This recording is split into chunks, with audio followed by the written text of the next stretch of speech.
What is up, everyone, and welcome back to Unpopular, the pop culture podcast. It is our newest episode, and honestly, it's pretty different. We're kind of stepping back in some ways, trying something different in another way.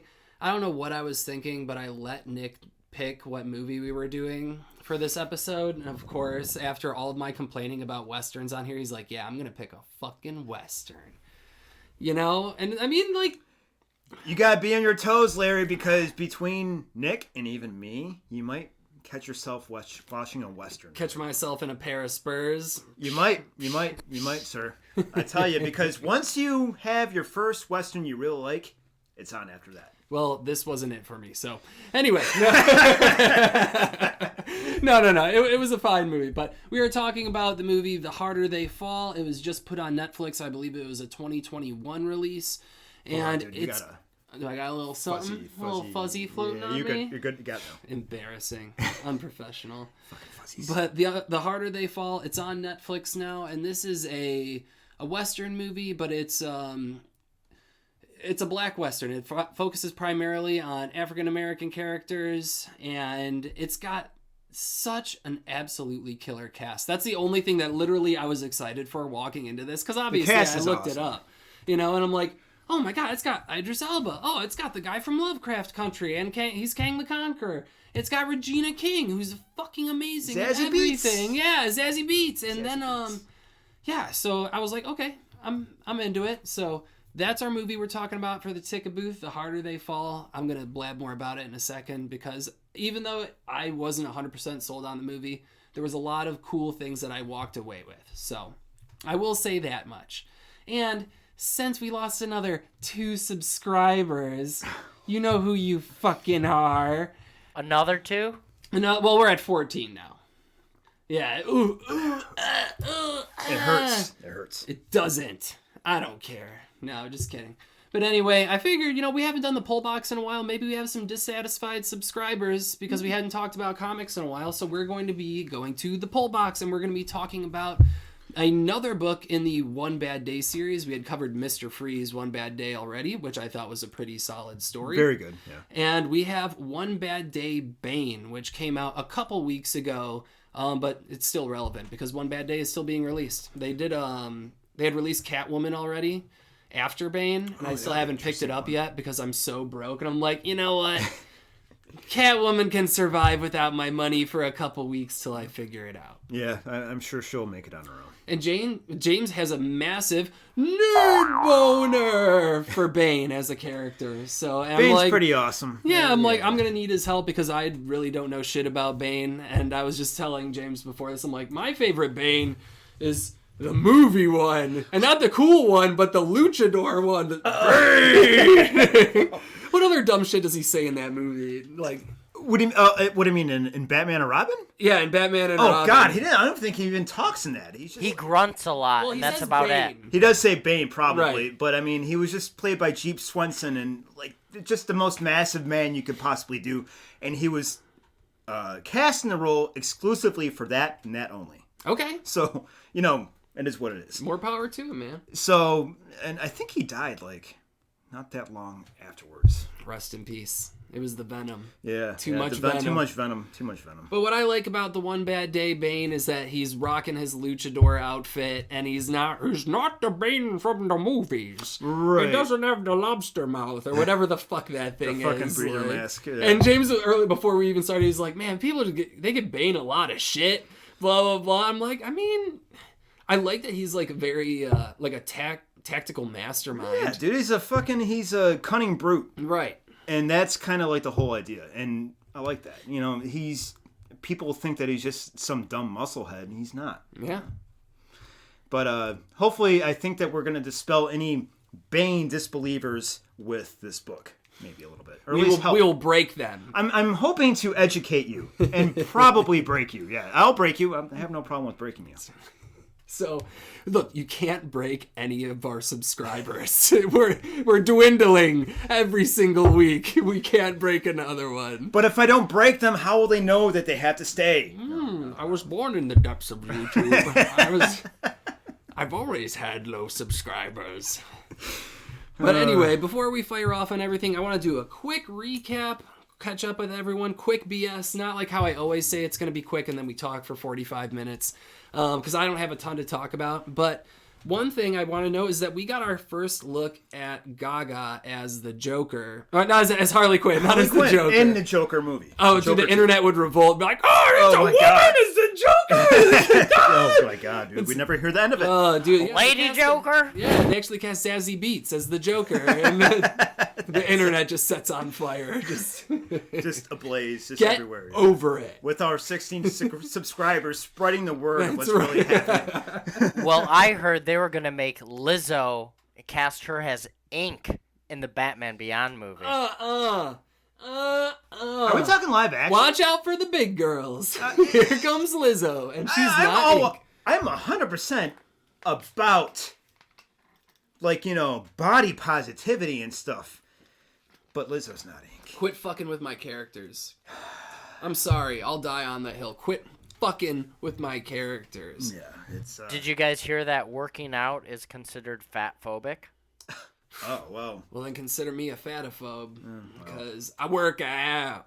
I've been told so many times I have a giant piece of shit lately, so, I guess, what's one more tick on Well, me? I'm just glad that there's someone else out there other than me that reminds you that you're a piece of shit. You know? Thank you, Larry. It's good to know that you're not in the minority for your sake. Even my heartfelt text messages are me reaching out. It's like, hey, how you doing? How'd this go? Hey, you should have blown him. The thing is, what's the other thing that you said to me? Oh yeah, I'm glad you're doing this or that because you're pretty fucked up. Yeah, you're pretty. I'm thinking about therapy. I'm like, yeah, you should. You're pretty fucked up. Well, here we are. Hey, man, brutally honest. What can I say? It's one of my finer attributes. That is why you're our most loved friends. That's right. That's right. Very true. So we got our first look at Gaga in Joker 2. Joker 2, from what I hear, is going to be a musical, which I'll bite. I know a lot of people aren't into that, but you know what? I think musicals have some of the hardest hitting songs that make you cry in any kind of movie. I think that I'm all for it. I think it'll work. I'm not above watching Les Miserables and crying, It's just people will probably shit on musicals just because they're musicals. Yeah. And that's never going to change. But I think that this would probably... People were so invested in the first Joker that this might turn some off. No, I don't think it will. No? I think that it will turn some off, but I think that because it's the same creative entity involved in the first one doing this one, even if it's a musical, people will bite. And honestly, I can't see Lady Gaga doing a bad job because she's just such a fucking character, and she's just on point, dude. I have faith that she'll knock it out of the park. I think she will. I'll go see an artsy Joker movie, musical, whatever. And I'm sure I know one old comic book store guy in particular that's going to be very disgruntled about it. But Gary? No. It's an old gentleman at the comic book store that hates everything. Listening to him talk about going to the release of Batman and Robin, that's with Mr. Freeze, right? Yeah. Is the funniest thing on the planet, dude. He was just steam was coming out of my ears, and my sisters were just laughing at me because I was getting so mad. He just hates everything. So he's gonna hate that. But that's that. We had a ton of new trailers come out. Scream 6, the trailer for that came out. I'm super excited to see it. What's her face? Jenna Ortega? Jenna Ortega, yeah. It's the same characters from the last movie, and they're going to New York or something like that. Some busy city. It's they all look like New York to me. We're from Michigan, so every big city, I'm like, it's Chicago, New York. The big city. Yeah. They all talk like they're from Boston. They all have that accent that makes them sound like the Boston hardcore. That's right. Maybe a little bit. So I'm podcasting over here. It looks intense because Ghostface is rocking a shotgun and all this other shit. It looks pretty cool. I'm excited. And that comes out on May 10th, I believe. Ghostface? Yeah. I've seen that. I don't think I've seen a trailer. I've been so out of the loop on anything. That's fair. Oh. I'm sorry, rattle on.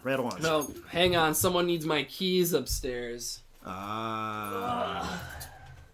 Edits and cuts. It's alright.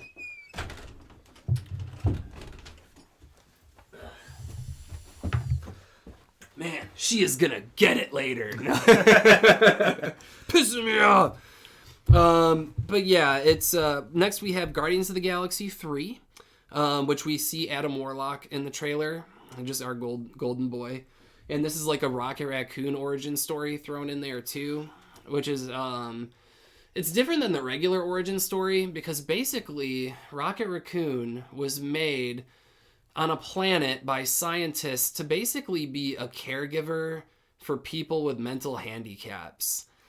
Like, they called them the loonies, which is a pretty insensitive thing. But it's for the loonies. Yeah, I'm doing it for the loonies. Yeah, I remember. So they gotta do what they can to switch it around and make it appropriate and interesting. So it's really sad because you see a lot of sad animal eyes in the trailer. You're just like, oh, my boy, look what they did to my boy. Mm-hmm. But it'll be cool. I think all of the Marvel movies have gone downhill since the Guardians of the Galaxy 1 release. They really have. And people can fight me about that, but honestly, I feel like that's when Disney, like, oh, this is our gimmick, this is our shtick. Yeah. You know, this is what works. So I think that's when things started to degrade. Yeah. Was after Guardians of the Galaxy. Absolutely. And honestly, I mean, I feel like Marvel's kind of like learning a little bit as far as like, you know, realizing that they gotta do something to change things up a little bit. Yeah, but they're not learning how to make the movies better. They're analyzing data on what is gonna succeed and then sell. They need to learn. They need to listen to the fucking fans. Yeah, but they haven't been listening to the fans for fucking years. I don't know, man. I feel like Kevin Feige, I remember hearing that he got almost fired in 2015. Really? Because of fire. Yeah, because he was taking too much heat from the fans. Yeah, because I mean, shit's going downhill. You think with those big mouse ears, they would hear my desperate cries for a Fantastic Four movie? You would think a worthy one at that. But bring Tim Heidecker back? No. Hey, you know, I know that you guys liked that he was in that movie, but it was only for like 3 minutes, if that. If they bring Tim Heidecker back and cast him as Mr. Fantastic, would it work? No. Just no. fucking do it. I would be so mad if I go to see the new Fantastic Four movie, because it's happening. It's a thing. It is happening, yeah. And Tim Heidecker is fucking Mr. Fantastic. You know what they should do? They should just do a Doom movie first before they introduce Fantastic Four. If they did a Doctor Doom movie first, okay, that would be fucking awesome. I thought you were talking about we get a Doom movie. We had Dwayne the Rock Johnson. Oh no, not. It was fucking awesome. We even got Doom Annihilation, which sucks. It was terrible. No, if we got like a Doctor Doom origin movie, a dark, like if they did that, I feel like that would bring a lot of people back. Because it would bring a lot of people back, and it would be easy to make a Doom story and have him be the next big baddie, but I think they're kind of going a complicated route by having Kang be the next bad guy. But Doom is so heavily convoluted in that. And I don't think that Doom should really be treated necessarily as a straight villain, because Doom, he has that code, you know? And sometimes he does kind of play more of an anti-hero role. Sure. You know, and I think that works with a character like Doom because he's so big. Yeah. He's not quite like Thanos, who, you know, his motives are clear and concise. He just basically wants to murder. Well, what I like about Doctor Doom is that he's just like his way or the highway. Yeah, you know, he's just a complete totalitarian, which it sucks when you're living in those circumstances, but I mean, like, Doom is an awesome character, and I would love to see him done justice. Well, dude, the people of Latveria love him. Yeah, they do. You know, like, he's the man. Yeah, he's kind of like, the best way to describe him is like he's probably seen the way that like Vlad the Impaler was, like a monster from the outsiders, but like to his own people, just a god. Yeah, you know, it's kind of how it is. I just like the fact that Tim Heidecker is not only in the original Fantastic Four, but he's also in one of the Ant-Mans. I hear. Is he? Or at least his co-host of On Cinema at the Cinema. Yeah, Greg Turkington. Yes. Yeah, On Cinema. I'm glad that you're the only people that know about So technically, both characters or people playing characters are in the Marvel Cinematic Universe, and I think that's a mockery and absolutely hilarious, and I know it irks Larry out, and that's why I love it the most. The multiverse is real. The Tim Heidecker because multiverse. Tim Heidecker and Greg Turkington were in there. Turns out Kang the Conqueror is actually Tim Heidecker. He's behind the He's been doing the whole thing the whole time. Welcome to the Heidecker verse. Man. So, yep, Guardians of the Galaxy 3 coming out. Fast X, baby. For the family. I've watched 2 Fast and Furious movies in my entire time. The first 2? The first 2. Okay, I watched 9 recently because I was like, what have I got to lose? You watched 9 movies all along? No. Okay. Fast 9. Fast 9. And, Jesus Christ, they're at 9 already? Yeah, dude, the X stands for 10. Oh, fuck. Wow. All right. Shit. But yeah, and there's spin-off movies with Jason Statham and The Rock. Yeah, there's Hobbs like and Shaw. Tokyo Drift and this and that. Well, no, like this is like Hobbs and Shaw is like a secret agent movie that's a spin-off off of Fast and Furious. All right, because I know that they were. Yeah, they're the characters that. Yeah, Rock and Jason Statham. The Hobbs and Shaw. Okay. Yeah. All right. So Fast X, I'll see it because the movies are dumb as hell, and why not? The new Indiana Jones movie comes out, and I really don't care. I never grew up really watching Indiana Jones. I can appreciate it now, but I'm not like a big indie guy. Really? No. I love Indiana Jones. I mean, I like it now, but I didn't grow up watching it. I didn't grow up being like, oh, Indiana's sweet, you know? Yeah. I mean, I'm not a big fan, but I mean, I appreciate a good indie movie. Just because... Indie movie. Yeah, there you go, yeah. He had a place in my heart, but he wasn't James Bond. Yeah, so a secondary place in my heart. Right. It's kind of like, because my Uncle Paul, he was all about Bond and indie and, stuff like that. And, I like Indiana Jones movies, but they're not, it's kind of like, I feel like what really Dude, helps... we're probably tightening so many people's buttholes right now with this conversation. Just like, oh, you guys don't like Indiana Jones? What the fuck? You know what really kind of helps Indiana Jones a hell of a lot is John Williams. Okay. 100%. The music, yeah. Yeah, because John Williams, he fucking nails it home every time. He sets the mood. Yeah, dude, he just nails it home every time. That's the Star Wars man, right? Yeah. Oh, yeah, Superman, Jurassic Park, John Williams, he's just fucking... But what was cool, they do like a callback. You know the scene in the first Indiana Jones where he's in the city and the dude pulls a gun out on him? Oh, no, sword. He has a whip, yeah, and the guy pulls out a sword. Yeah, he and pulls they out a pulls sword. out a gun and shoots him. Yes. In the trailer, like, a bunch of people pull out guns at him. And so he just, like, dips away and runs away. And I'm like, okay, that's cool. All right.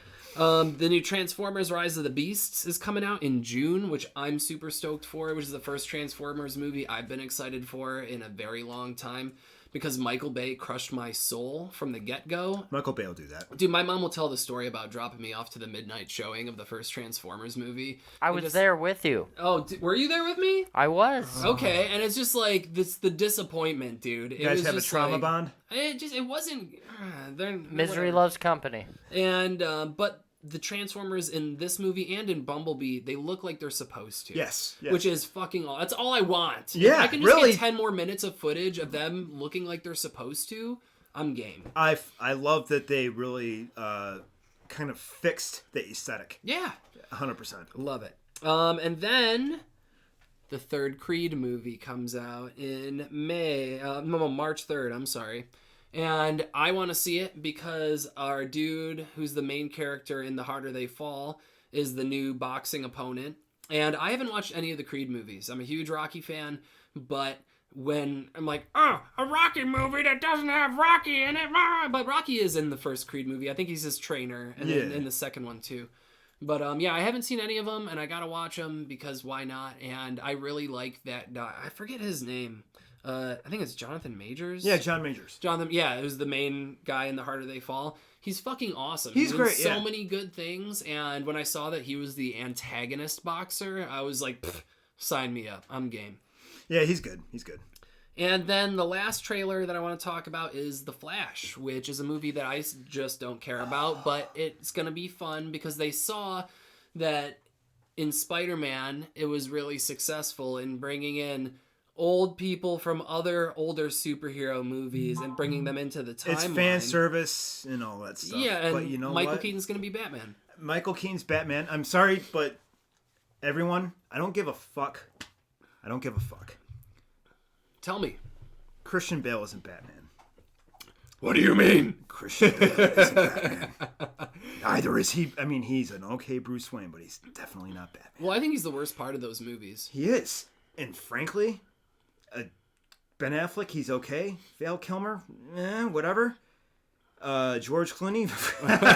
Yeah, dude, he's got the bat skates. But dude, Keaton is Fuck Val Kilmer. will and always will be my Batman. He just strikes a perfect balance, man. You're a simp. I am a simp. I'll gladly admit it. I will simp for Michael Keaton Batman. I think that I'm going to see this movie just because I need to see it. Ezra Miller is such a dickhead. I don't care. But I don't care either because that's not my business. So it's whatever. I'll go see it because my kid likes The Flash. So All right. why not? That works. So anyway, that's all I want to talk about. Is there anything you guys did or know about or hear about that is fun or interesting or nerdy within the last week? I feel like there was some shit, but I kind of just always forget because, my brain's been on fire for the past week. And, Yeah, you got a lot going on. There's a lot going on always. But I'll bring that up next time for everyone. Did you watch Evangelion last night? You bastard. I should have because I was in the mood for some sad boy shit, but I didn't. I'm sorry. I spent like 20 minutes last night trying to convince James via text to watch Evangelion. I'm like, all right, man, no, it's fucking great. I know. I gotta gotta bite the anime bullet, man. It's what it comes down to. Dude, it's kaiju shit, but kaiju sad boy shit. I know. I love kaiju stuff. I love kaiju So stuff. good. And then I tried to get you to watch Kamen Rider too, which is like my new fucking obsession at the moment. Which I... Go, let's go. 輝くマシン I've only seen some of the shit. Let's go.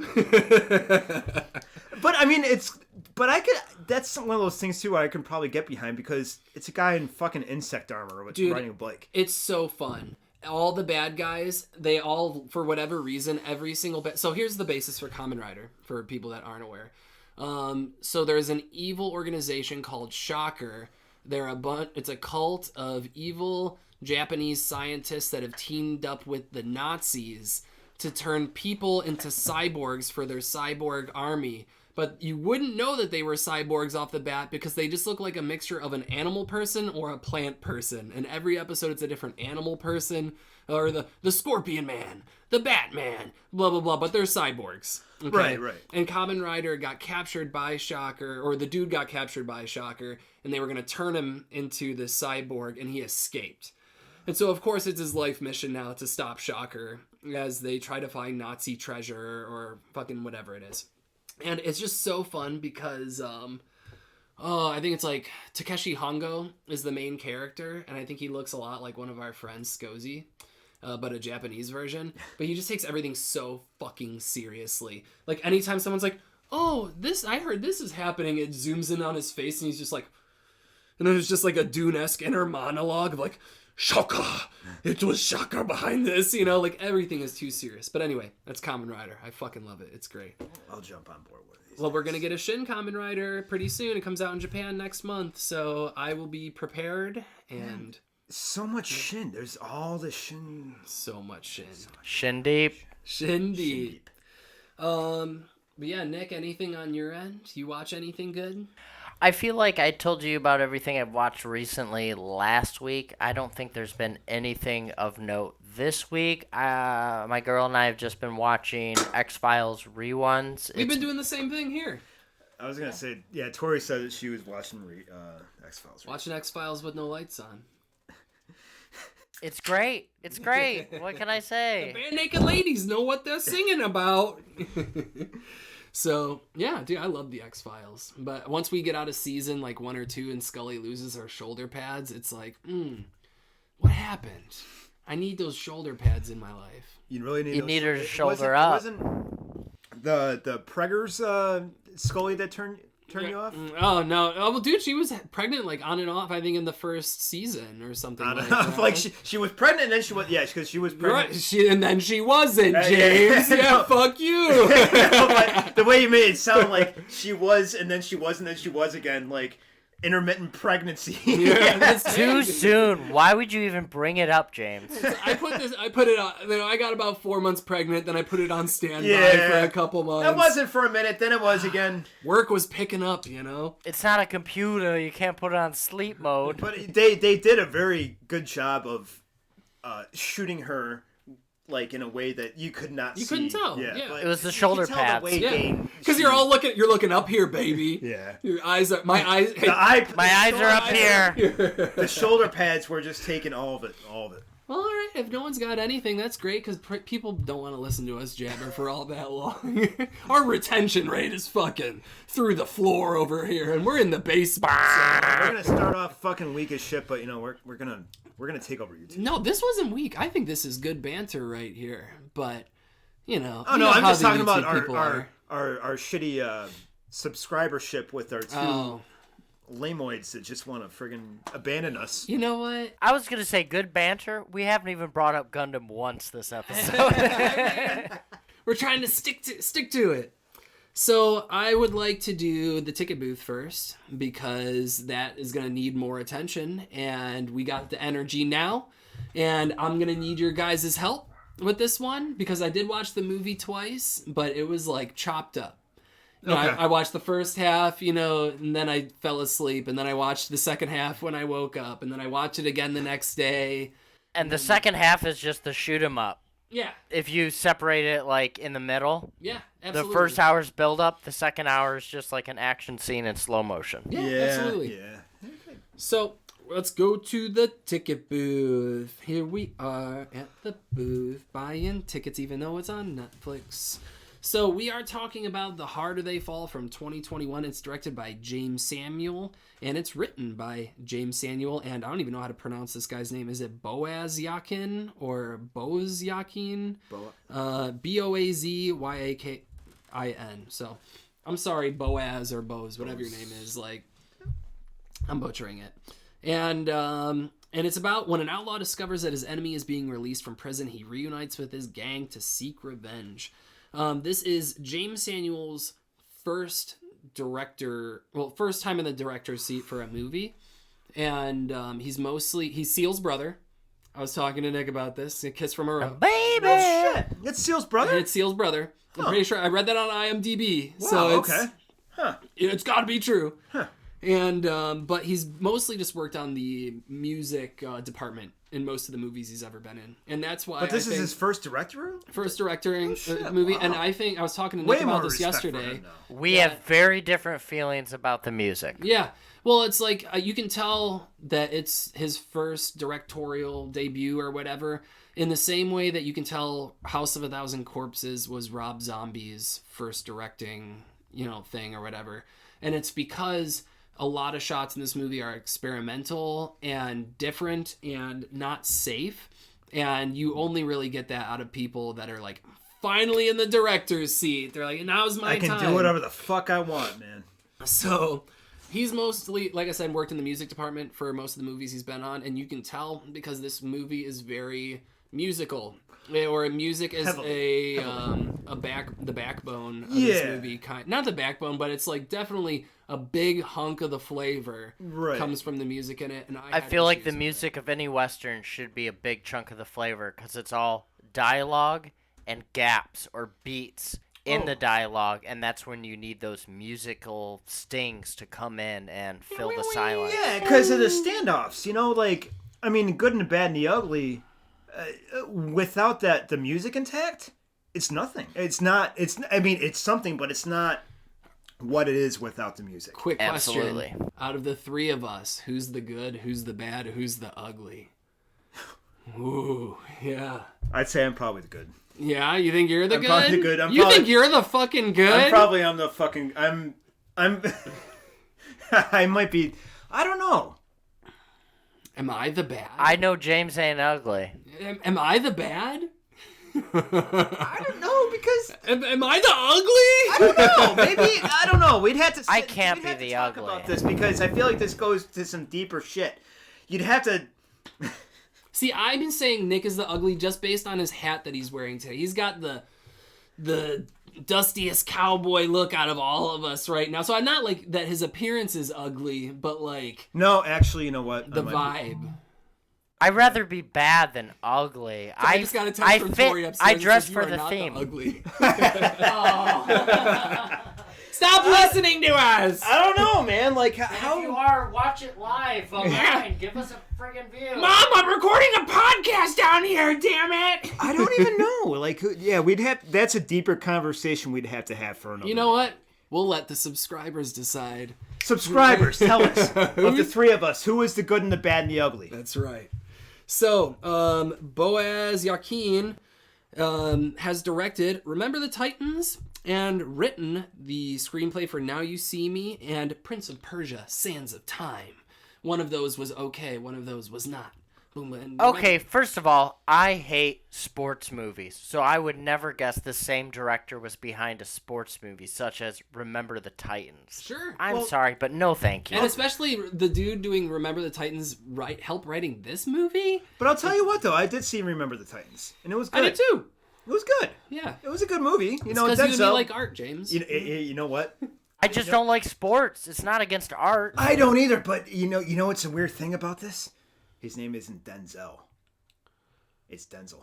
It's Denzel? Denzel Washington. It's not Denzel. Oh, shut the fuck up. Actually, it's Denzel. Oh, no, is it really? Yeah. Fucking wrong, It's not Larry. like Spider-Man. It's not Denzel. What the fuck, He dude? said it himself in live TV. He was like, "It's Denzel." He said Maybe he was drunk. okay. Or maybe he's fucking with us. But yeah, and Prince of Persia Sands of Time, which I didn't see because video game movies back then are all awful. Yeah. Anyway, our cast for the movie, we have Jonathan Majors playing our main character. What's his name? It's something Love. Nathan Love. Nat Love. This is the Nat Love gang. And he's fucking awesome. He was the main character in Lovecraft Country, which is one of my first YouTube reviews I ever did on another channel. And I loved it. So, of course, I think it's great. And he was also in Ant-Man Quantumania. He's our new Kang the Conqueror, which I saw the other day. I took my kid to the movies and we saw it, and I thought it was pretty good. He's a great actor. I mean, everything that I've seen him in so far, he's always brought it, and he's fantastic. Dude, I'll never forget. There's one scene in Lovecraft Country that gets me, and it's like the main character's dad is like a closet gay guy. And so drunkenly he stumbles to like the one gay guy in town's house that he has like intermediate relations with here and there. And like he walks in the door and it's obvious they're about to bang, and he turns the dude around and they shoot him spitting into his hand. And it's just like, it wasn't just like a little whatever. This was like a fucking fountain of saliva. It was like and you like splashed like a raindrop when it hit his fucking Jesus hand. Christ, I had to rewatch again dude. because now I just remember watching that scene and going, like, oh my god, like floppy Luger. Oh, dude, it was super gross. But anyway, Jonathan Majors, phenomenal. Zazie Beetz is in this one. She was Zazie in Beetz is Deadpool great. 2 and Joker and Bullet Train. She was the what was it? The Wasp in Bullet Train? Is that what she was called? The The Hornet? Venom The one? Hornet. The Yeah, poison? the Hornet. Yeah. Chick? The poison one.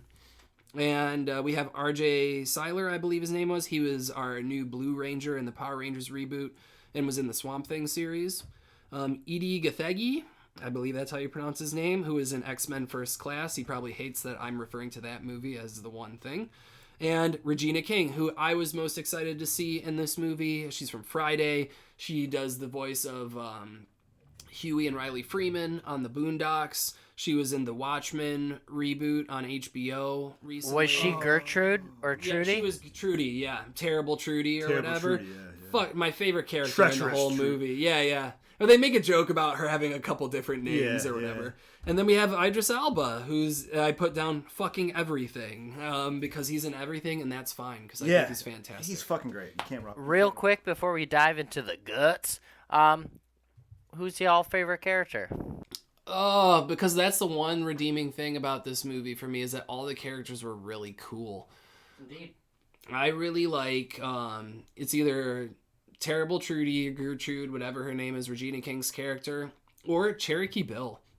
Cherokee Bill was sweet. Cherokee Bill was the guy that shot him. The bad guy that was. He was with the bad guy gang. But he was the guy that everybody said you shot him in the back and he shot that one guy in the back. Yeah. Okay, yeah, he was great. I did like him. Especially his outfit towards the end. Nick, you can relate. I did. He had sick drip. I will give him that. He had fucking good, yeah, he dressed good. And I think that was kind of helped him. Yeah.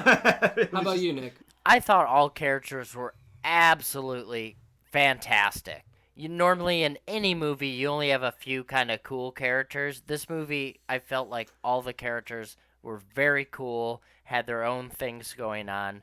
But I'd say my favorite was Flashy Gem or Pretty Face or Sweet Gem. On the one that was like shiny gets you killed, and he ended up yeah. getting killed because he's too tricky. Tricks. Yeah, And his tricks, so we're going to get him killed. Yeah. No, he was fun. Yeah, because he got killed by Cherokee Bill.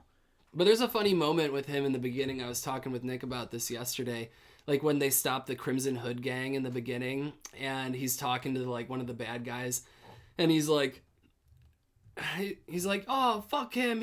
Fuck Jim. He's an asshole. He's like, I'm not an asshole. I'm sweet. You're not sweet. I'm sweet. You're not sweet. Bitch, I'm sweet.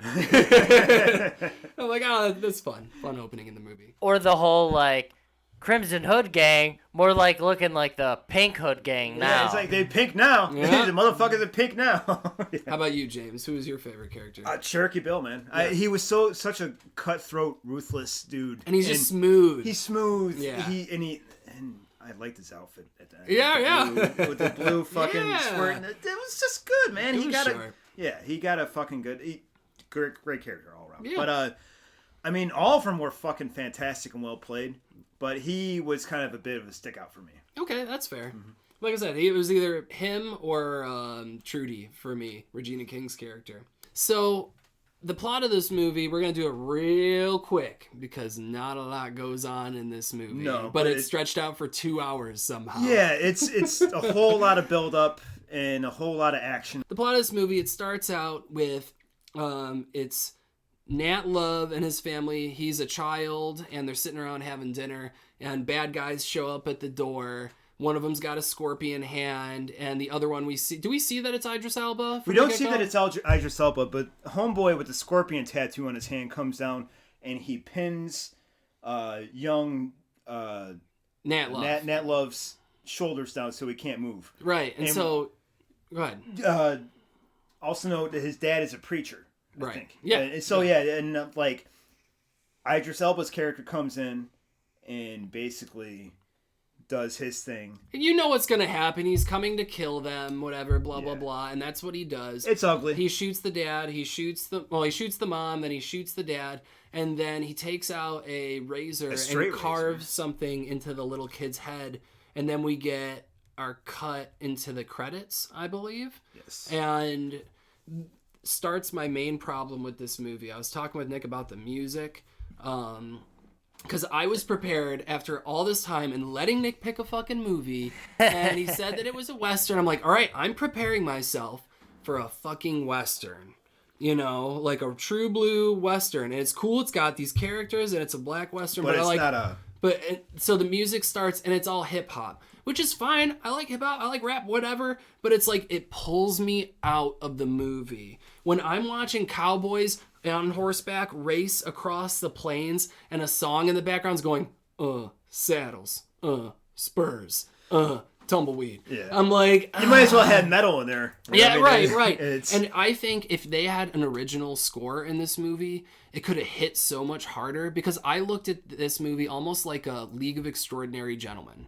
And I was trying to explain this to Nick. I'm like, the League of Extraordinary Gentlemen, even though they're all fictional characters, imagine if they were all real characters and they teamed up and became the Avengers. It's like a supergroup. Right, and that's kind of like what we got going on here. These are all real people in a fantastical setting. We could have had, it's almost like a comic book, that all of these characters would just so happen to meet. Yeah, for a sole purpose. Right. Yeah. So that's kind of what I was prepared for, and the music pulled me out constantly. Some songs were bangers, and they had a great presence on the scene. Like anytime there was a choir going with traditional Western music, I'm like, ooh, this scene hits good. Yeah. But then when like the modern music hops in, it's like it pulls me right out every single time. I thought you had a really nice mix of things kind of almost taking you out based on the genre and your expectations, but then how like reggae or hip hop merged mid-song, mid-scene into Yeah. more of that twangy kind of shit. It almost had like a Tarantino-esque kind of vibe because of that. It was Very. you're trying to mix like Right. traditional with modern stuff to make it kind of quirky and weird. But yeah, that's what I didn't care for about this movie. Basically, in the gist of it is that the music constantly pulled me out. So the credits roll and we have sometime later, we get these throughout the movie where it's just text across the screen. It's like sometime later, this much time later, whatever.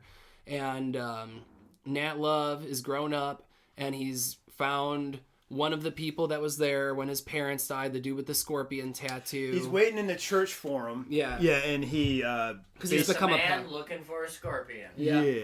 because he's become a pastor now. Yeah, and he comes to collect his fee, and he sees that homeboy has a cross Yeah. carved onto his head. Right. And then he realizes who he is. It's the kid. It's the kid. Yeah. Jonathan Majors has a cross carved onto his forehead. Sorry, ruined the dialogue. Yeah, we just saw him. It's alright. But yeah, we know that it's Jonathan Majors and it's Nat Love, and he kills the guy because he's killing everyone that was there that killed his family one by one. And it's when we get our title card. The harder they That fall. was fun. Psh, psh, psh. Yeah, for like each shot or Yeah, whatever. the dude goes airborne, I think, on the second shot. Like, he blows him out of his fucking, like, off of his feet, basically. Right. Yeah. And so after that, we get a cut to the Nat Love gang basically robbing a group of other cowboys or whatever, bandits. And that's what they do.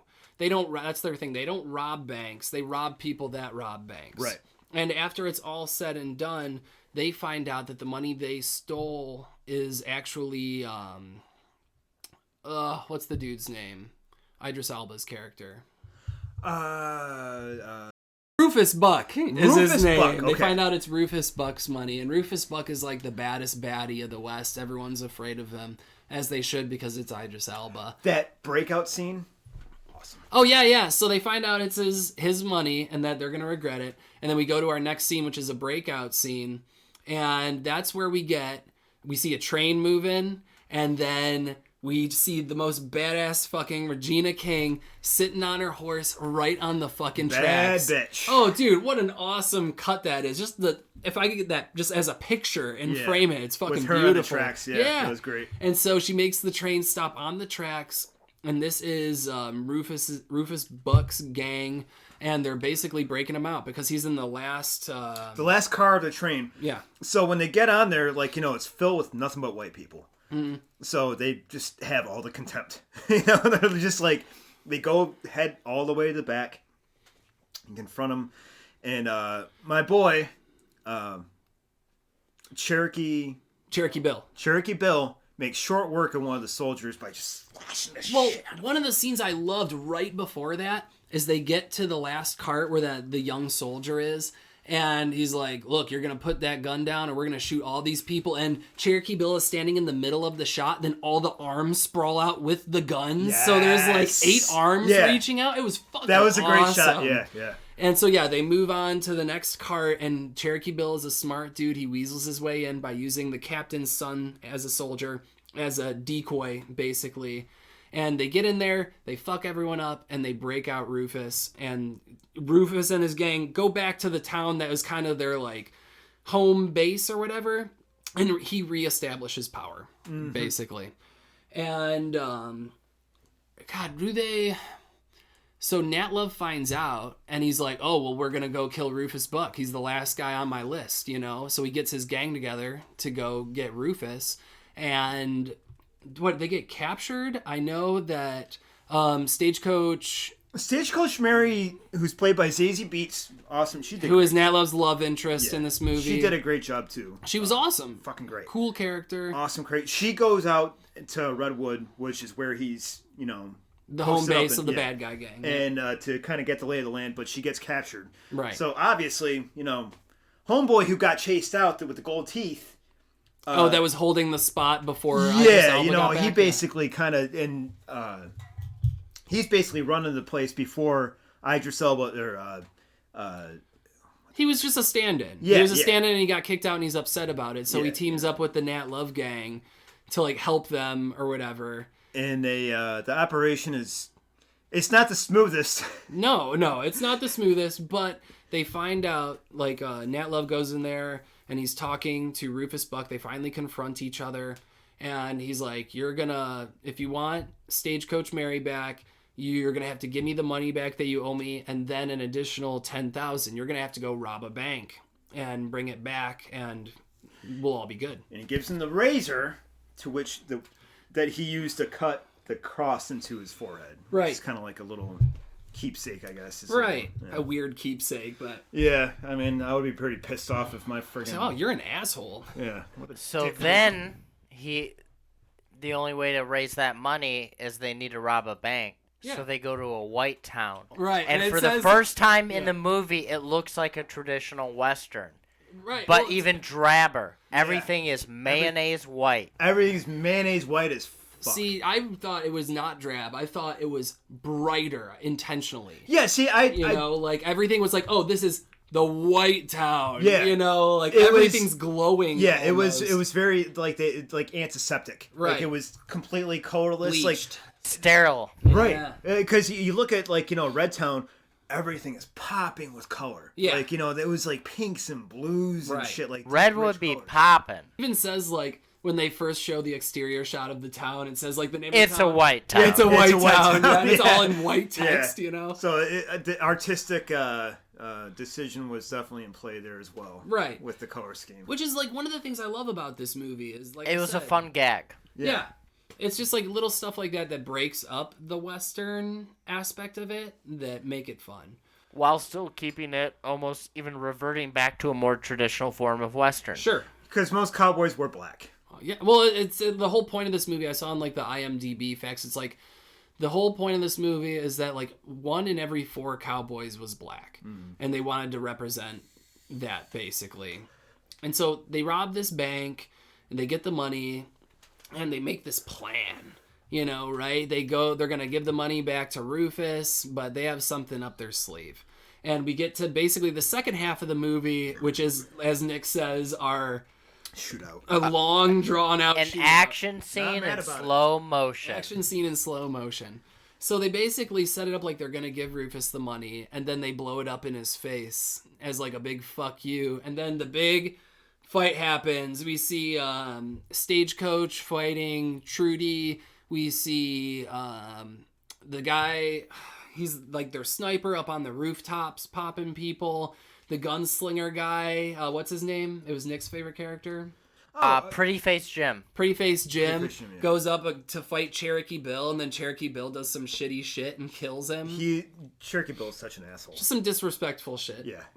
But I'm sorry, one of my favorite elements of this was it was a great movie all in all, but the outlaw teaming up with the law when the Marshal and Nat Love Oh, yeah, kind of Yeah.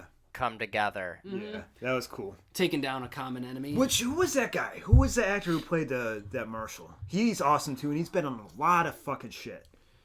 Oh, I don't I want to say he was in know. fucking Beastmaster. Beastmaster. Yeah, man. Beastmaster. I think he was. I think it was the same guy. Next, you're gonna tell me he was in Kroll. Right. We've got to cover Kroll one day. Ugh, gross. Don't. What's wrong with you? Fucking Kroll's Kroll's a great movie. Kroll or nothing, baby. Basically comes down to Rufus Buck and Nat Love standoff at the very end. And how does that shootout go? I don't really remember. Like I said, I watched Rufus- this in parts. Long. Rufus and who? Rufus and Nat Love at the very end. Well, he basically tells him, hey, he tells him the story of how Rufus tells him the story of his life. Mm-hmm. And when he does, it starts to kind of feel a little bit more familiar to Nat. Okay. And then Rufus tells him that, hey, my dad, he bolted and I found him. And when Thanks, I found your him, problems are now my problems, buddy. Yeah. Like- Basically, it's just like he discloses that they're actually brothers. Yeah. Half brothers, And unfortunately for Nat, he doesn't take this very well. Right. He has kind of like a breakdown and but he still does what he has to do. Yeah, he kills him, right? Yeah, he does kill him. Yeah. But, it's an emotional and it's a powerful scene. Right. And I'm not going to lie, it kind of made me just Tear up a little bit. But I'm kind of a mess, so don't gauge my reaction by what a normal person would. Because, Yeah, because, I cry at everything, and that didn't really happen. I was like, I cried as a youngling watching Mighty Joe Young at the part where the kid got stuck on top of the Ferris wheel. I was like, oh my god, I'd be scared shit. But real talk before we skip beyond the past, or beyond the scene where Trudy fights Stagecoach Mary, and the fact that it's in that barn where they do all the dyeing of the cloth, it almost felt symbolic. I don't know how. Any black listeners, please chime in and tell me how this was symbolic. But I was it was wondering colorful, about that too, because it did feel and like it felt it was... like it had a little oomph to it. Nick's like, as a white guy, I think this means something. No, there was because it was a color. There was color vats, and there was the sheets with the colored linen and stuff. And it was like, are they trying to make a pride kind of? You guys are reading way I probably too was. much into that. I probably was, but it was a cool scene in the colors. Keep your pride stuff out of my westerns, goddammit! No, it's all good, kidding. but it was I'm just totally kidding. 100%. It was I felt like that's kind of where they were going with it, but it didn't make any sense. If See, that I wasn't focused on that. under the surface. Yeah, Maybe I yeah, wasn't. Maybe I didn't have my thinking hat on. I felt it and saw it the first time, and then I felt it again the second time around. I was like, there's something more significant underneath the surface that I know something's there, and I don't want to dive too deep, but at the same time, it's like, I know something's there. I cannot This do is this. more I am not significant black. than it is. It's not my I place. don't know what's going on. I'm just a white guy. I thought about that too, but I thought that maybe it might have been just because it was a creative choice because the director liked color. Well, Obviously, he loved as I colors. say all the time, everything is intentional. Everything in a shot is intentional. And we could be reading too much into it, but I felt like they were trying to kind of send a message with all the colors in that regard. Okay. But I digress. That was an awesome fight scene. I liked how gruesome it was. That she just Stagecoach Mary fucked up Gertrude. She just punched her, or she hit her across the face with something, and it was just brutal. blood spray. Yeah, she just hit her with the butt of the rifle because Yeah. that's her basically her weapon of choice. Right. Just poof, probably So- knocked some teeth out and whatnot. Nat Love kills Rufus, and our movie's basically over at that point. The issue has been resolved, and that's the harder they fall. Like I said, There's probably another 45 minutes. I will but... No, there's not. No, there's not. But the way it's paced and drags, okay, what? There's a 15-minute scene where we see a tombstone of somebody, and they're all standing outside the tombstone. This is all not important shit. Basically, we discovered that Cuffy was a great character too. Right. Cuffy was the basically the doorman at Stagecoach Mary's club. Yeah. And she whooped ass. Door ma'am. Door ma'am. Well, I don't think she would want to be called a doorman. Yeah, because she's clearly, kind of our androgynous character. Yeah, and she was great. She filled that role perfectly. She was so good. Because she hated having that dress on. Yeah, at the end. She's like, I don't want to hear that Westerns are non-inclusive, because this one, she might as well be your placeholder for a non-binary. Yeah, okay, no. or Back something. up a bit. This is a 2021 movie written and directed by a black dude. Don't tell me that Westerns are traditional or not, inclusive. I felt this one was inclusive. The historical Cuffy was probably, if there was a historical Cuffy, it probably was not quite like how we see it. Yeah, as we see it. But I digress. It was a fantastic job.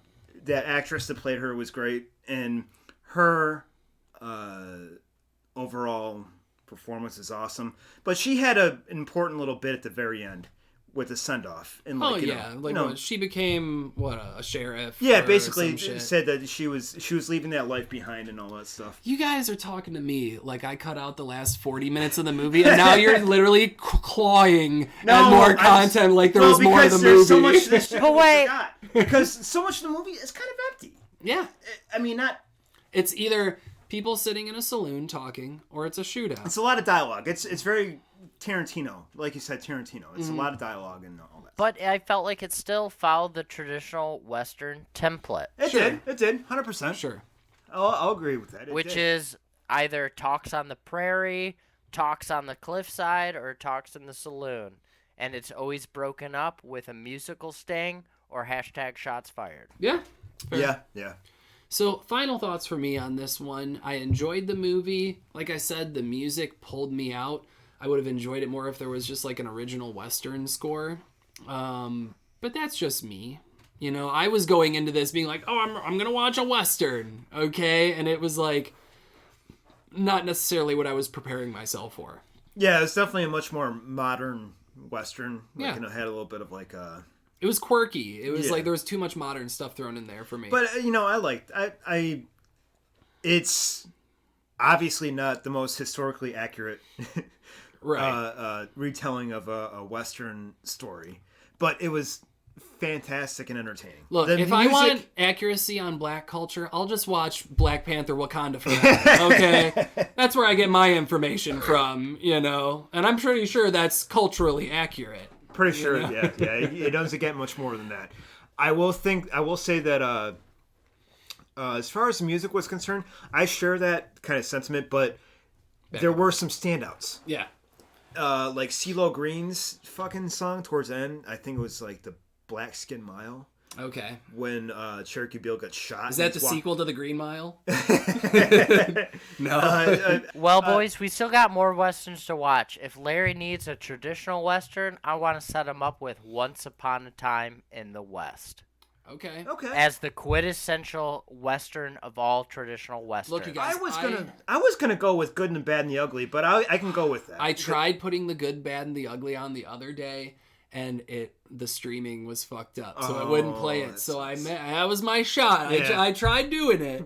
It's Good and the Bad and the Ugly. I feel like, okay, you love music. Yeah. Ennio Morricone, who does the soundtracks for all of like Sergio Leone's westerns. He's fucking Nick. You get it, right?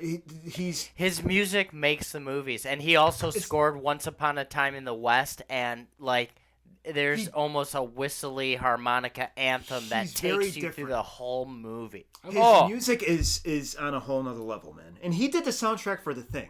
Okay.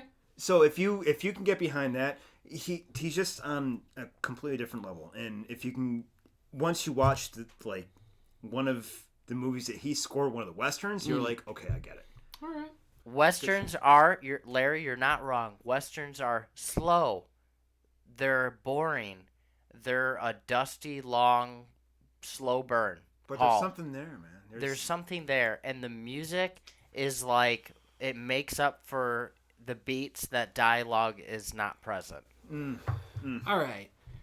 I'm done hearing about what you guys think about Westerns when neither of you have watched Evangelion. Okay, so you can fuck right off. I've watched the end of Evangelion. I know how it ends.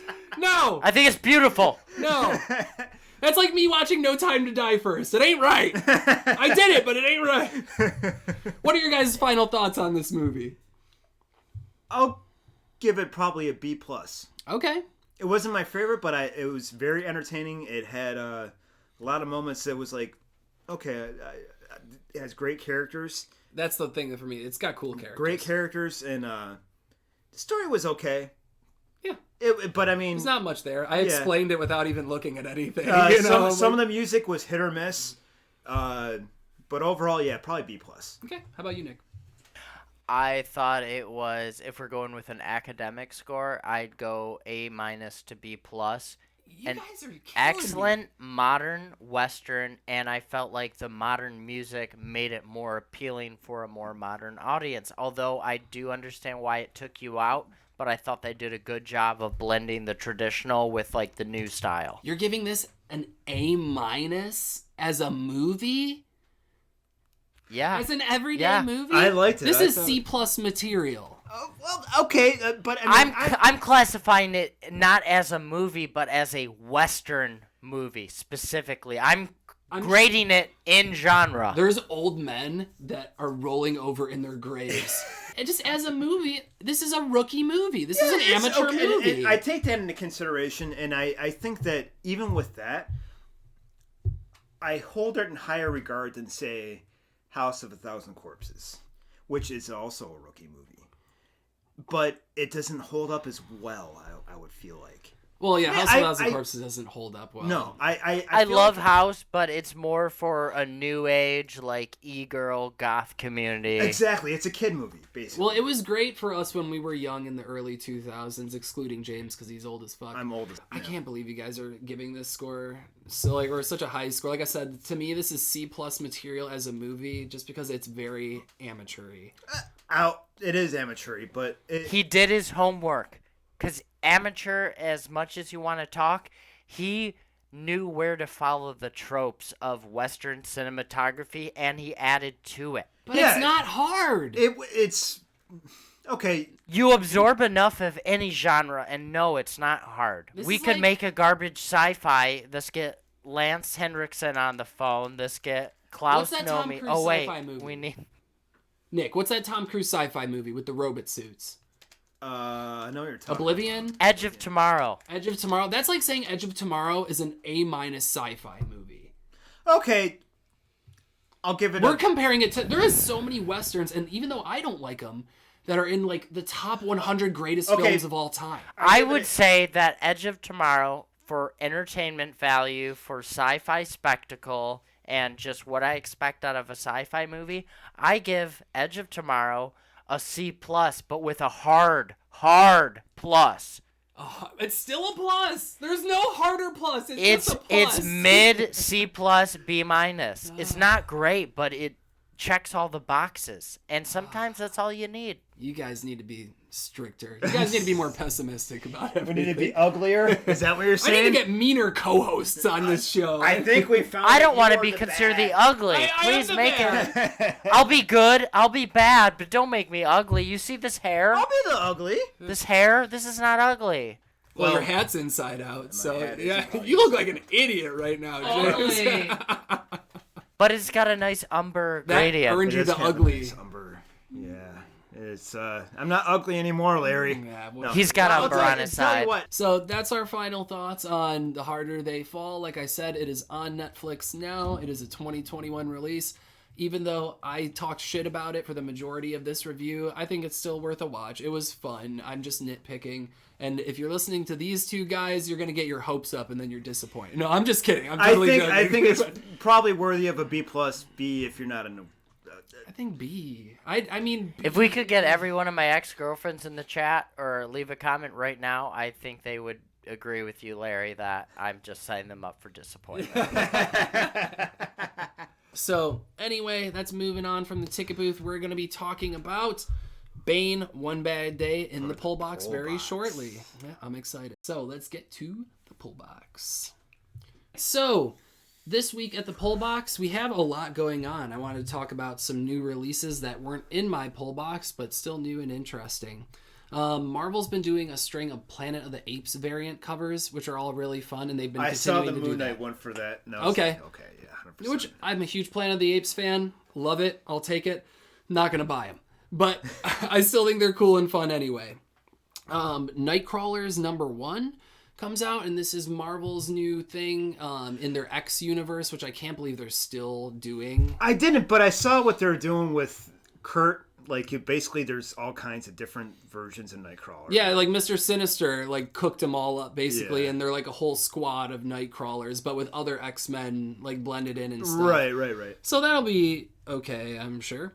The new Batman came out. This particular one, just Batman is the title. It's on issue 131. This is the only good Batman, in my opinion, right now, other than Detective Comics. That has a pretty good run at the moment.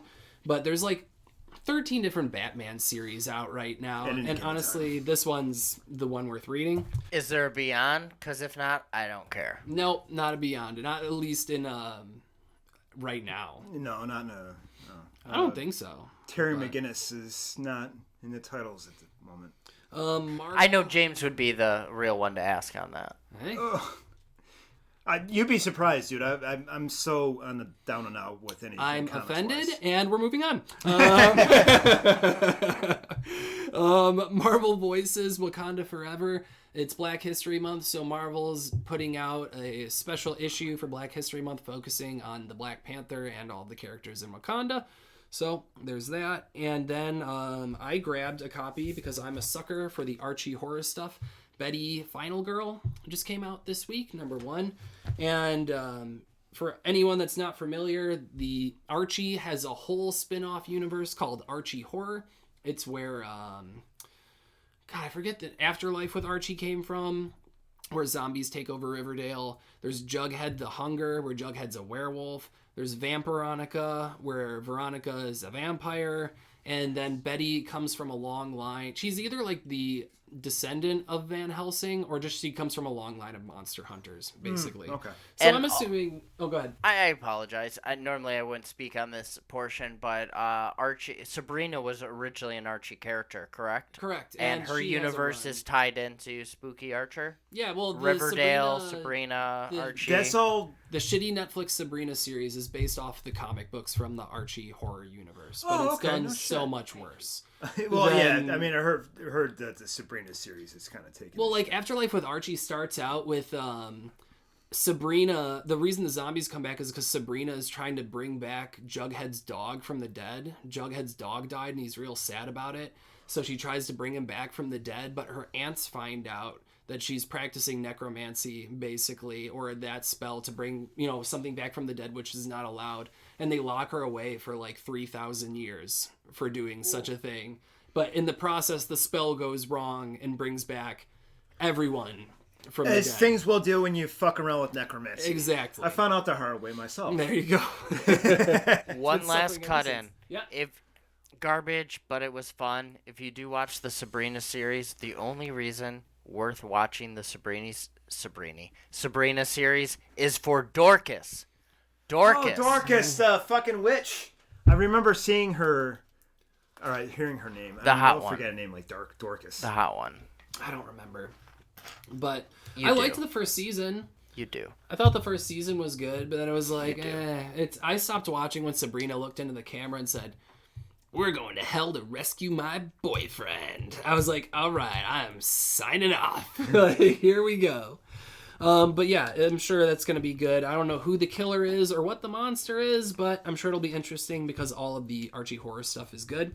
And then Fantastic Four #4 came out, which we talked about the first issue a couple months ago. Oh, yeah, yeah. Our first episode, I think. And this has an excellent Alex Ross cover per usual. And so, He's so good. You know what's weird about Alex Ross is he hates drawing one of my favorite characters, who? Venom. I believe it. He hates Venom. Why? What's his reasoning? Do you know? Because Venom symbolizes the rise of like the anti-hero, which he believes is just like counter Lame. to like what comics are about heroes and villains. Okay. He thinks that basically Punisher is kind of like where you draw the line. Gotcha. So like Venom is just too extra, but I can't fault him for that. I believe it. I still respect the fucking dude. He does great artwork. And he did do one drawing of Venom, and it's fucking fantastic. It's probably It's awesome. fucking Yeah, it's fantastic, probably dude. awesome. Yeah. They're all awesome. But that was everything in my pull box, and I want to take a second to do a new segment where I talk about my favorite cover of the week. And fortunately for Alex Ross, there was a ton of lame covers this fucking week. Other than like the Apes ones are cool, but like that's not what I'm like, oh, that's a great cover. They're just fun. Yeah, You know? yeah. So Alex You got a Ross- new Apes action figure. What? You got new ape. I've had that one for a long The ape time. soldiers. You want to pull it up for the camera? Yeah, James got this for me for Christmas, I think. I years did, ago. didn't I? Yeah. I forgot all about it. No, I love Planet of the Apes. I just noticed it. It's new to me. And while you're on topic, I just wanted you to pull it up. Yeah, absolutely. Fancy apes. But Alex Ross for Fantastic Four #4 gets my favorite cover of the week, and it's rightfully so because anytime he makes a cover, it's just fucking awesome. yeah. If I could just have Alex Ross artwork around me, I would This be stuff happy. is beautiful, man. Oh, it's art. Oh man, It's art. It reminds me of the first Fantastic Four, or Fantastic Four #1, the original cover that he did, which I want as a giant poster. Like, it's just fucking cool. Like, the with the mole monster coming out of the ground. Yeah, But it's done in awesome Alex Ross work, so... Would you get it as a tattoo?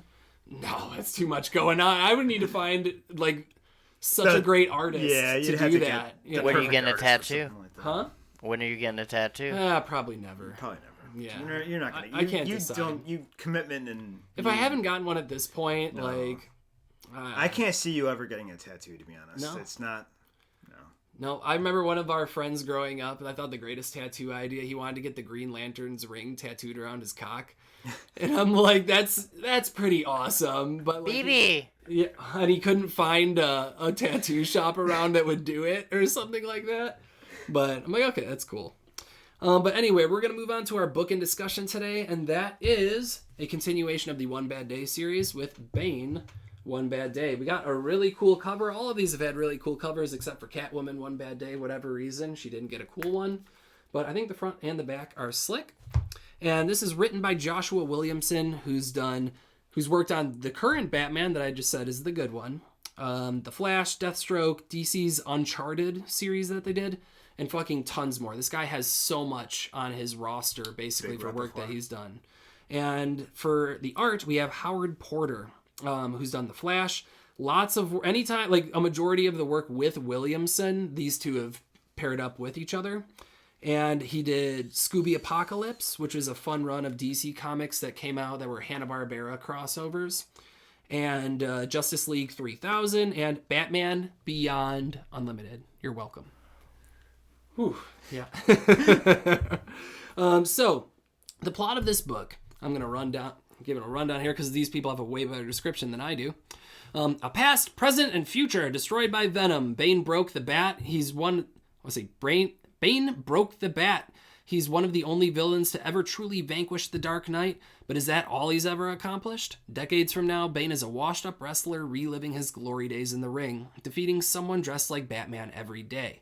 But when he discovers that there's a new source of venom in the world, he'll do everything he can to shut down the facility it's coming from for good and make sure that no one takes the poison that ruined his life. And this is, I think, an interesting story for Bane, because not that Bane's always a bad guy, but we really see good guy Bane in this one. Well, his intentions are good. Yeah, the thing with Bane is, not just him thinking his intentions are good and everyone dying. The thing with Bane, yeah, he's not a conventional Batman villain, and to him, it's really just about all the principle. Yeah. It's the fact that nobody's ever beaten him. Yeah. And that's the only draw. And can you really fault him and say that he's a bad guy for that? No. And what I like about this, like the opening of this book, I love it because it's like a wrestling match where Bane is obviously, they mentioned he's just kind of reliving his glory days as a wrestler. And the artwork is just super fun. And he's just like... Yeah, it captures the feel of Bane pretty good. And he's got the mask. Just breaking the Batman. And one thing that I thought was cool about the art of this book is we get really unique stuff like this page where it's like a million little squares and you see the progress of the fight. But the downfall, it's also a little confusing. That's confusing, but there's one instance where later on it's even worse. Oh, yeah. I know what you're talking about. We'll get to that because it's a cool page and artistically a cool idea, but you're like, I don't know what the fuck's going on. You don't even have the patience to even like really go through it all. Right. You know? And so Bane breaks the bat, the guy who's dressed up as Batman, and you're But like, it's all staged. It's all staged. Yeah. At first you think he actually broke his bat because the ref is like, dude, call an ambulance. Right. Because know? like in Bane, he has like a hallucination during the match and he sees his mom and all that stuff. And it's... Mom! I'm trying to wrestle! God! Mom can disrupt shit like that. She can. So, on his way out, he's the winner. Everyone's crowding around him because he's the man. He turns down 2 fly honeys just to go home and be he almost looks and acts like Bruce Wayne in this little segment. And that's the thing. He kind of very much is. Like, he's very much like Bruce. Yeah. And I feel like that's the kind of thing that people don't really realize about Bane is that he's just not some idiot. Right. You know? And so, like, you can see in his house, he's got, like, the newspaper article of when he broke the Batman and everything. That's, like, his glory moment, right? It's right in the middle of his living room. His and it's crowning the biggest of achievement. thing. It's his crowning fucking achievement. crown jewel, man. And someone breaks in and he stops him, and he finds out it's some kid who's found a leak on some venom on the streets, and so he wants to team up with Bane to take down all the venom production or whatever. And so they go on a road trip. So of course, while they're going on a road trip, they're like, let's tell a story. Yeah, they're just recounting, like, Bane's previous history with Batman and their history with Venom, because Batman has just as much hatred for Venom as Bane does. As Alex Ross does. Well, not that Venom. Right. Venom drug. Right. But I digress. Venom is hated across the board on this issue. Yeah, and it's cool because we see a couple different stories of Batman and Bane working together to stop Venom production. And I'm pretty sure this just takes place not too far ahead of our story because it all wraps up together at the end. And Bane apparently also believes that Batman's dead. Or that he died in the mission in which they were trying to eliminate the last of the Venom. Oh, because it ends up they confront, who is it, Grudge? Grudge, who I'm not familiar with. I don't know the character either, but it's some crazy Venom. He's a very Hulkoid looking. Yeah, he's like he almost looks like Doomsday a little bit. A little like Doomsday, or at first I thought that it was like a juiced up Croc. Okay. Killer Croc, but it wasn't him because he had like a mechanical jaw. I don't know who Grudge is. I don't. If you people, Batman fans out there, can tell us who Grudge is Grudge? I'm completely unfamiliar, and I'm a Batman fan. Yeah. Still don't know. So it turns out, after they're telling all these stories, they get to the facility where this kid told them all the venom was from, and it turns out to be a big setup. Bane gets captured and tied to a chair. The kid gets taken away, and they tell him it was all a setup, whatever, blah, blah, blah. And Bane just like fucking hulks out of the chair because they're like beating him up and squeezing on his head. No, he was biding his time. He could have broke out any time he wanted, but he just waited until they gave him the information. A tactical decision on his part. Exactly. That's what I needed to know, is what he said. And that's how Bane operates. It's kind of like Marv in Sin City. Remember when he was tied up? Oh, yeah, taking it. Yeah, it basically, like, he could have busted through the ropes anytime he wanted, but he didn't. Really quick, I want to say that Sin City is probably one of the greatest comic book movies of all time. 100% agreed. Yeah. I mean, still haven't seen it. I'm sorry. Nick! The original Sin City? Nick! Dwight McCarthy is like... That's art, dude. Oh, dude. Unfucking-believable. Fucking You had to art, be in man. All right, Nick will get his chastising later. All right, yeah, we'll get into Nick. It's going to be our next episode. It's going to be Sin City. Tonight, we're gonna show Nick Sin City or something. Yeah. I don't care what we have to do, but he has to watch. Anyhow, it reminded me very much of that scene where, like, he just breaks free of the ropes. Yeah. And he could have at any time he wanted because he's fucking Bane. Right. And he was just baiting him for the information. Yeah. So then he finds a doctor who's manufactured. Dr. Porter, the guy who originally made the Venom or whatever, I think played by our goofy scientist in Batman Forever. No, actually, who played in Batman and Robin, who the character that they were portraying was Jason Woodrue. Really? Yeah, the Floronic Man. Yeah. Yeah. That was Jason Woodrue. Right over my head. Wasn't that weird? Yeah. Oh, yeah, because it's Dr. Woodrue, isn't it? Yeah. Hey, right over so my head. Fucking weird. So they find out that this dude's been making all the venom and sending it all out, and they basically just have a big fight. The Dr. Porter's all hulked out on venom, and then he's using the kid as like bait to lure Bane in because he's putting venom on him or whatever. But this is the page we were talking about earlier. It's a really cool idea artistically because we get that same idea of like with all the squares and everything. And there's even smaller ones which are with just like scratch drawings of what's going on. It's very cool, but I don't know what the fuck is going on. I like it, but it doesn't. It's, to me, taking the time to get through that, it's too much because it's so undefined and you get. Does it take you out of the comic? Yeah, a little because it's the climax of the book. Right, right. And I get that. Yeah, it's a long, drawn out fight, but it could have been done more effectively. Right. I guess it's just. But anyway, Bane do what Bane does. Bane does what Bane does. Bane do what Bane do. He gets his Whatever. ass beat though. He does get his ass beat. He gets broken like He the gets broken. Batman. He does get broken by Batman. But he gets back up. Like Batman. Yeah, he gets back up. He doesn't give a fuck. And so basically, he causes an explosion in the warehouse. All the Venom's destroyed. Dr. Porter is dead, I guess.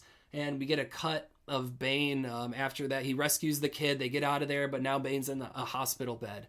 And this is a really cool scene because, half of the hospital is shrouded in shadow, and sitting there just minding his own business, he starts talking to the shadow because he knows that Batman's standing in the room. And so, of course, Batman looms out of the shadows and comes in. And Bane is basically telling him, he's like, look, I beat you because I solved this mystery first. And this is the second time I beat you. And I almost needed this because the first time I beat you, it was my greatest moment, but it ruined me. Yeah, because that was the pinnacle. And Yeah. after that, what do you do after that? Right. So he's Your almost life like, is meaningless. yeah, he feels almost like whatever his just living is disrespect. Yeah. Just because he has no purpose, he's already done the greatest thing in his mind that he can already do. And, but Batman, they have a conversation. Batman leaves on a good guy note. He's like, look, I don't approve of your methods, but I'm grateful for what you've done. right. Maybe try to find a purpose in life. And so, of course, then it cuts to Bane's mansion. It's sold, and he's packing up with this young kid to go on a road trip to teach him everything he knows, whatever that means. And he burns the giant picture of him breaking the bat as they drive off into the sunset. Oh, man. He will now live in the light. Let's see what the last bit of dialogue here is. So it ends with him grooming the kid? I mean, like, he's like in his 20s. Yeah, the kid's a drug dealer, and he's like, he's kind of a shitty... He has nowhere to go, no family to turn to. He says, I may have been created in the dark, but I will now live in the light. As he drives off into the sunset. So I think, like me and James were talking a bit before this, I think it was a good story, but nothing phenomenal. No. It had some good art in there. I like you said, I like all the little squares because you can sit and analyze, what it all is. But when you're reading the book, you just want to... Yeah, you want to figure it out. You want to get through it so you Right. can read the story. And so you have to kind of stop intermediately multiple times to be like, what? Yeah, you're just kind of stuck there for a minute, and it kind of kills the pace a little bit. Like, Right. not that there's not... When you're reading a comic book, yeah, pace is kind of a thing, and you don't really think of it, but there is a pace. Yeah, I like to go back and appreciate that. And, like, when you go through that, it's just kind of like... I appreciate what they did here, but it's breaking up the story. Exactly. Too much, So, yeah, this was nothing fantastic. Still a fun read. I still enjoyed it. And at the end of the day, I'm going to bag and board this one and put it with the rest of my shit instead of setting it on fire. I think it was pretty good. I just feel like, Bane is a character that deserves a lot of respect, and this book did it pretty well. And I think my opinion remains true to this day. Is I don't think any of the One Bad Day books have been as good as the first one. It was The Riddler. It was done by Tom King, and it was just fucking phenomenal. And after that, it's like Two-Face was okay, Mr. Freeze was better, Bane was okay. It's just like none of them have been Catwoman good. treat. Yeah, you haven't got to Catwoman yet. I See how know that one turns it's probably out. fucking awesome. Maybe. That's why there's a bunch of only them hope. at the store still, But no, I'll give Catwoman a shot. Like I said, I was just like, dude, I have to like keep it down to 3 or 4 books a week because comic books are getting so expensive man. and they release so many every week. It's like I can really just... That's why I drop off of so many stories. If it starts to lose interest to me, like, you're dead. Yeah. Because I can't afford to keep you around if you're not an interesting story. Yeah. I get it. Are Or there you have a more? cool cover. Did you notice if there's more Turbo Kids? No, I think that was just the Turbo Kid comic that came out is just a one-shot, and I think that's going to be it. I'm not sure. I'm not 100%. But unless it's got an Alex Ross cover, or it's something I'm into, or smutty anime girl, or Smutty anime bikini girl covers, yeah. like, it's kind of off my radar from here and there, But anyway, like I said, Bane One Bad Day, I'm going to bag and board it and put it with the rest of them. I would suggest it. If you really like Bane, this is going to do more for you than it did for me. Hard agree. Me being a big Bane fan, I This is a proper send off for the character, and I feel like if it was done even cinematically, I would be impressed. Okay. I mean, even with like the things I like about Bane aren't necessarily the luchador shit, like, you know, the wrestling. It's not the strength. It's his fucking determination and his willpower and his intelligence, man. His brain is as strong as his muscles. Yeah, you know, and it's like that's 100%. And people, they just kind of dismiss that. And the Arkham games especially kind of fucked that up. Right. But yeah, I agree. I think that it's a good book. Okay. Check it out. So that's all we got for you this week. I have no plans for the next one. Maybe drop us a comment on what you think we should talk about. And Tell us what you guys think. What do you want? What do you want? Tell us what you want to improve the channel. What you like if you. So check out the Western we just watched. Yep. So check out The Harder They Fall. Read Batman, One Bad Day, Bane, and you'll have a good time with both of them. I think you'll enjoy it. And if you liked anything that you saw on this week's episode, make sure you click that like and subscribe button down below. I have to say this because it helps us. So every click helps. Thank you so much. Or drop us a comment telling us that we're idiots, or that we're right, or that we're wrong. You know, we're all gluttons for punishment here. Yeah. We'll all take all the fucking hate mail. I don't care. Bring it on. Completely insensitive. All right. We're unpopular for a reason. Exactly. All right. So until next time, we'll see ya. Later. Stay spacey, friends.